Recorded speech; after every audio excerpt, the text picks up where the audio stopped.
नमस्कार दोस्तों, स्वागत है आपका आज के इस बेहतरीन सेशन में। आज हम क्या करने वाले हैं? 2011 की जनगणना यानी सेंसस के इस विशाल डेटा को हमेशा के लिए अपने दिमाग में लॉक करने वाले हैं, और वो भी बोरिंग तरीके से नहीं, बल्कि कमाल की फन ट्रिक्स के साथ। स्क्रीन पर जो भी डेटा आप बोल्ड में देखेंगे ना, बस उसे मेरे साथ विजुअलाइज करते जाइए।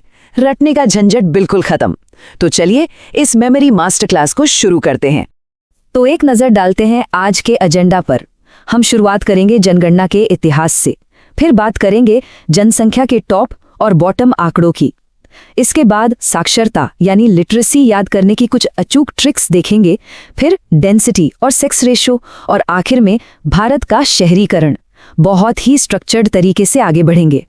चलिए सबसे पहले बात करते हैं सेक्शन 1 की, जनगणना का इतिहास। देखते हैं कि हमारे देश की गिनती शुरू कैसे हुई। अब इन ऐतिहासिक तारीखों को याद करने की एक बहुत ही शानदार ट्रिक है। स्क्रीन पर बोल्ड टेक्स्ट को देखिए। ट्रिक है 72 से शुरुआत और 81 से नियमित। मतलब पहली जनगणना 1872 में हुई थी, लेकिन जो हर 10 साल वाली रेगुलर जनगणना है ना, वो 1881 से शुरू हुई। और एक और बात, 2011 का जो सेंसस था वो ओवरऑल 15वीं और स्वतंत्र भारत की 7वीं जनगणना थी। है ना आसान? अब जरा इसके एडमिनिस्ट्रेशन यानी प्रशासन पर आते हैं। इसे याद रखना बहुत ही सिंपल है।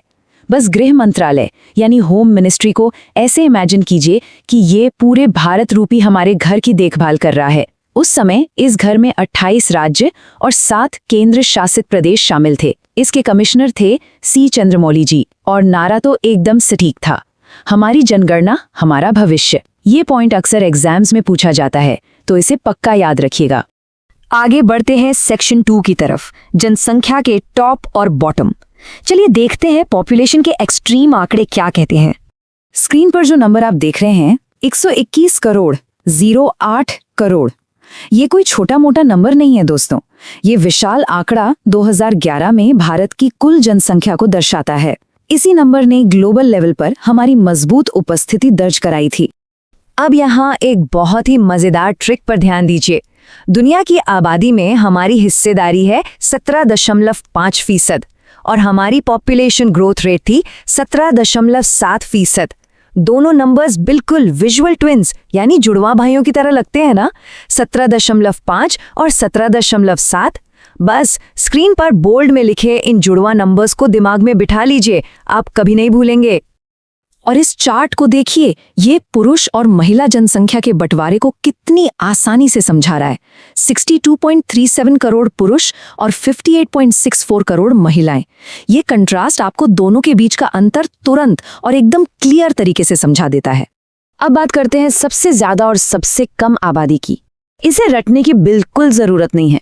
हाईएस्ट के लिए बस यूपी, दिल्ली, ठाणे की तिकड़ी को याद कर लीजिए। राज्य में यूपी, यूटी में दिल्ली और जिले में ठाणे। और सबसे कम सिक्किम। सिक्किम के छोटे से आकार से इसे कनेक्ट कर लीजिए। एक और फैक्ट, 10 करोड़ से ऊपर की आबादी वाले सिर्फ 3 ही राज्य हैं, यूपी, महाराष्ट्र और बिहार। बस हो गया याद। अब आते हैं सेक्शन 3 पर, साक्षरता यानी लिटरेसी के कुछ अचूक ट्रिक्स। एजुकेशन के मामले में हमारा देश कैसा परफॉर्म कर रहा था, चलिए देखते हैं। लिटरेसी रेट के लिए बस एक सीढ़ी को इमेजिन कीजिए। क्रम याद रखिए, 65, 74, 82। फीमेल लिटरेसी 65% के करीब, टोटल लिटरेसी 74% और मेल लिटरेसी 82% से थोड़ी ज्यादा। ये सीढ़ी नीचे से ऊपर जा रही है। बस ये 3 नंबर दिमाग में फिट कर लीजिए, पूरा का पूरा चार्ट आपको याद हो जाएगा। अब यहाँ सबसे जरूरी ट्रिक आती है, द केरल रूल। साक्षरता की किसी भी कैटेगरी में हाईएस्ट पूछा जाए ना, तो आंख बंद करके केरल पर टिक कर दीजिए। और लोएस्ट में आता है बिहार। लेकिन रुकिए, यहाँ एक बहुत बड़ा कैच है। अगर स्पेसिफिकली महिला साक्षरता में सबसे कम पूछा जाए तो जवाब बिहार नहीं बल्कि राजस्थान होगा। ये एक बहुत ही खास एक्सेप्शन है जिसे एग्जामिनर्स अक्सर पूछते हैं। इसे स्क्रीन पर बोल्ड में देख लीजिए। चलिए अब सेक्शन 4 की ओर बढ़ते हैं, घनत्व और लिंगानुपात यानी पॉपुलेशन डेंसिटी और सेक्स रेशियो। देखते हैं हमारी आबादी कितनी सघन है। लिंगानुपात के इन नंबरों को याद करने की तो इतनी सिंपल गणित है कि आप कहेंगे वाह। देखिए 2001 का लिंगानुपात था 933। अब इसमें एग्जैक्टली 10 जोड़ दीजिए, मिल गया 2011 का लिंगानुपात 943, है ना बिल्कुल सीधा और सटीक। ऐसे ट्रिक्स के साथ डेटा कभी दिमाग से स्लिप नहीं होता। इस स्लाइड पर जरा ध्यान दीजिए, दिल्ली को देखिए कैसे वो दोनों जगह हावी है। दिल्ली सबसे ज्यादा आबादी वाला केंद्र शासित प्रदेश भी है और सबसे ज्यादा डेंसिटी यानी घनत्व वाला भी। इसे हम डुअल फैक्टर एंकर कह सकते हैं। और राज्यों की बात करें तो बिहार में सबसे ज्यादा घनत्व है, जबकि अरुणाचल प्रदेश में एकदम खुला खुला माहौल है, यानी सबसे कम घनत्व है। डेंसिटी की तरह ही लिंगानुपात में भी एक एंकर है, हरियाणा। चाहे टोटल सेक्स रेशियो हो या फिर चाइल्ड सेक्स रेशियो, दोनों में सबसे नीचे आपको हरियाणा ही मिलेगा। वहीं अडल्ट्स के मामले में एक बार फिर से अपना द केरला रूल लागू होता है, जो 1084 के शानदार और प्राउड आंकड़े के साथ टॉप पर है। और अब हम अपने इस मेमोरी पैलेस के आखिरी कमरे में आ गए हैं, सेक्शन 5, भारत का शहरीकरण, रूरल वर्सेस अर्बन। आपने वो कहावत तो सुनी होगी ना कि भारत की आत्मा गांव में बसती है। ये बात डेटा भी साबित करता है। हमारी लगभग 68.84% यानी 2/3 से भी ज्यादा आबादी ग्रामीण है। वहीं शहरी आबादी सिर्फ 31.16% है। ये चार्ट इस बात को एकदम शीशे की तरह साफ कर देता है। अब फोकस कीजिएगा, क्योंकि यहाँ एक बहुत ही दिलचस्प ट्रिक सवाल बनता है जो बहुत लोगों को कंफ्यूज करता है।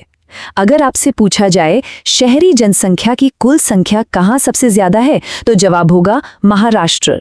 लेकिन अगर सवाल ये हो कि प्रतिशत के हिसाब से सबसे शहरीकृत राज्य कौन सा है, तो वहाँ जवाब होगा गोवा। काउंट में महाराष्ट्र और परसेंटेज में गोवा।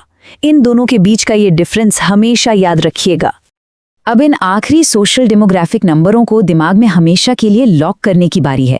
बस एक छोटी सी राइम याद कर लीजिए। एससी के लिए यूपी और एसटी के लिए MP. UP for SC, MP for ST. बस इतना सा फंडा है। ये सिंपल राइम आपको इन आंकड़ों को कभी भूलने नहीं देगी। तो दोस्तों, इन फन ट्रिक्स और विजुअल्स के जरिए 2011 का ये भारी भरकम डेटा अब आपके दिमाग में पक्का हो चुका है। स्क्रीन पर बोल्ड किए गए फैक्ट्स आपको हमेशा याद रहेंगे। लेकिन जाते जाते एक सवाल छोड़ के जा रहा हूँ। जैसे जैसे हम 2011 के इन आंकड़ों को मास्टर कर रहे हैं, सोचिए आने वाले दशकों में भारत के इस जनसांख्यिकीय नक्शे में हमें कौन से नए और बड़े बदलाव देखने को मिलेंगे। अगली जनगणना यकीनन हमारे देश की एक बिल्कुल नई कहानी सुनाएगी। आज के इस विश्लेषण में हमारे साथ जुड़ने के लिए आपका बहुत बहुत शुक्रिया।